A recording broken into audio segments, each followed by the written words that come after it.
Hola, lanzamos Historias en Movimiento, una convocatoria para creadores de contenido y contadores de historias para aprender a hablar sobre la migración en Colombia. Ahí aprenderán a cómo producir de ceros un podcast con este enfoque y las mejores 4 historias van a recibir becas de acompañamiento para lanzar un primer episodio. Los detalles y requisitos para inscribirse están en la descripción de este episodio. Tenga listo el tinto que ya vienen los huevos revueltos y a la sazón de la extraña salida de Luis Carlos Leal de la Superintendencia de Salud, un cargo clave para la reforma al sistema que plantea el presidente. Desde la redacción de La Silla Vacía, soy Tatiana Duque. Es viernes 8 de noviembre. Luis Carlos Leal era hasta hace muy poco un funcionario inamovible en el gobierno y cumplió a cabalidad con las normas del presidente. Era leal al mandatario, ejecutó sus políticas e intervino en las EPS que tenían denuncias de malos manejos. Era inamovible hasta que hace una semana se confirmó que salía del cargo y supuestamente se iba a otra entidad del sector salud. Pero ayer se supo que Leal no aceptó el nuevo nombramiento. Duró menos de un año en el cargo y tuvo polémicas con los poderosos gremios de la salud y hasta con grupos de derecha que se inventaron mentiras de sus políticas. Pero eso no sacó a Leal de la superintendencia. Al parecer, se va por meterse con quien no podía. Hoy hablamos de lo que nos deja la gestión de Leal y de los retos del próximo superintendente. Ronnie Suárez es periodista independiente y comunicador especializado en temas y datos de salud. Gracias por volver por acá.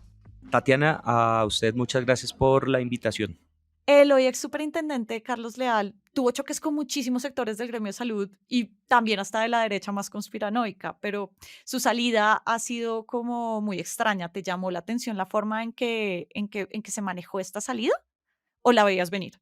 No, fue sorpresiva y según las personas del sector salud con las que he podido hablar, coinciden en que sí fue extraña, como usas tú esa palabra, sobre todo porque no duró ni siquiera 9 meses y más allá, pues digamos, de las polémicas ajenas quizás al sector salud que tuvo que enfrentar, sí estaba poniendo atención a algunos temas que de alto impacto para la gente y para el sector. Entonces, pues recordemos un poco que estuvo muy pendiente del tema de desabastecimiento de medicamentos, también cuestionado por algunos sectores y señalaba un poco de show mediático, pero algunas voces de pacientes señalaban un poco de mejoras en la gestión, por ejemplo, de quejas y reclamos, y sobre todo lo que más llama la atención en este timing de su salida fue que se produjera días después, tan solo días después de que la Superintendencia de Salud alertara o confirmara las denuncias hechas por Caracol Radio de que había unos presuntos malos manejos de dineros en 4 EPS, 3 de ellas intervenidas por el propio gobierno. Las EPS involucradas son Cosalud EPS, que no está intervenida por el Estado, y las intervenidas son Servicio Occidental de Salud, SOS, ASMED Salud y EMSANAR. ¿Esa, Ronnie, es la tesis más probable de por qué Leal se está yendo? Tatiana, he intentado hablar con personas del sector y muchos coinciden en que tal vez el superintendente estaba haciendo una piedra molesta en el zapato por tocar algunos temas y por tener diferencias con el alto gobierno. Por ejemplo, en temas de intervenciones de las EPS, por el futuro de las intervenciones en esas EPS y también por estas denuncias que hizo. Señalarlo así, pues es prematuro, es decir, atribuir una causalidad es prematuro, pero como dices tú, no deja de ser sospechoso. Claro, y es muy probable que no sepamos al final qué pasó porque ni el gobierno ni Leal han hablado. Pero, ¿qué fue lo que hizo Leal en la superintendencia con esas EPS? Sí, lo primero es señalar que estas EPS estaban intervenidas desde hace mucho tiempo y que quizás en los primeros albores del gobierno Petro fue que comenzó la intervención. Algunas de ellas fueron intervenidas en gobiernos anteriores, pero también señalar que no son nuevos los rumores, las denuncias, esos corrillos de pasillo de los malos manejos que se dan en las intervenciones a las EPS. Por ejemplo, las denuncias y las quejas de, por ejemplo, prestadores en temas como ASMED Salud y EMSANAR pueden sumar más de 2 años. Es decir, esas intervenciones ya venían siendo muy cuestionadas. La otra es un poco más reciente, la de SOS, que es una EPS más pequeña, pero las denuncias de malos manejos y de desangre incluso vienen de tiempo atrás. Ahora, esto, y es muy importante decirlo, Tatiana, está acompañado de un claro deterioro en la prestación de servicios de salud por parte de estas EPS, no solo en las quejas, que han aumentado dramáticamente desde las intervenciones, sino en el número de tutelas. Y, por ejemplo, senadores como Paloma Valencia ya han venido alertando de que las intervenciones, en este caso, pues no están sirviendo para lo que deberían ser.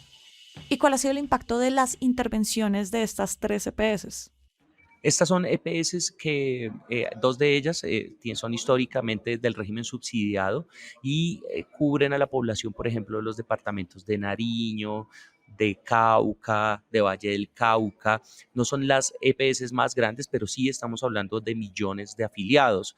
Así que, pues digamos, más allá de que sean representativo o no, se trata de poblaciones que son, digamos, en su mayoría vulnerables, en su mayoría sin capacidad de pago, en su mayoría del régimen subsidiado, para las que, pues digamos, el tema de la salud debería ser pues mucho más pues importante, ¿no? Más relevante. Esto que relatas es como el lado opaco de las intervenciones, ¿no? Y es que en vez de solucionar problemas endémicos del sector, pues terminan empeorando o sacándose supuestamente un provecho. Se supone que una intervención es para mejorar el estado de las cosas antes de, y lo que ha mostrado la historia de las intervenciones es que muy poquitas veces ha logrado ser así. Y de hecho hay que recordar que bajo el poder o la protección del Estado ya se encuentra la mayoría de los afiliados al sistema de salud, ya sea porque están en EPS públicas, en EPS mixtas o en EPS intervenidas. Así que este tema de EPS ya en su mayoría, cuando uno hable de una EPS en Colombia, tiene que casi que por defecto pensar que está bajo la tutela del gobierno. ¿Qué lecciones lees que nos está dejando este caso? No solo de las intervenciones de las EPS, sino de la forma en que está saliendo Leal. El tema justamente, o más que conclusión, son preguntas.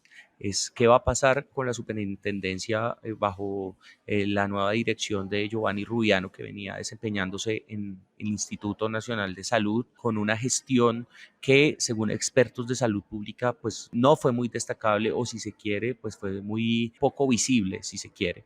No, pues con esto no estoy diciendo que no haya hecho nada, pero seguramente no fue una gestión tan visible como en otras administraciones. Se sabe también que es muy cercano al ministro Guillermo Alfonso Jaramillo, y eso pues obviamente es una suerte de repartición ahí en esas cartas de poder. Y bueno, vamos a ver qué pasa con el futuro del sector salud, porque la superintendencia es el ente que vigila, ¿sí? Que sanciona, que tiene en teoría dientes para sancionar, y sobre todo qué va a pasar, Tatiana, con el futuro de Sanitas, por ejemplo, qué va a pasar con el futuro de Sura, ¿sí? ¿Qué va a pasar con el futuro de Compensar? Vamos a ver qué pasa bajo la nueva administración del nuevo superintendente de salud. Una misión inmediata del superintendente de salud es de verdad ayudarle a la gente, es estar del lado y mejorarle la calidad de vida a millones de personas que han visto un franco retroceso en su servicio de salud. Ronnie, muchas gracias por pasar por acá y por tus luces sobre este tema. Con mucho gusto, Tatiana, siempre a la orden.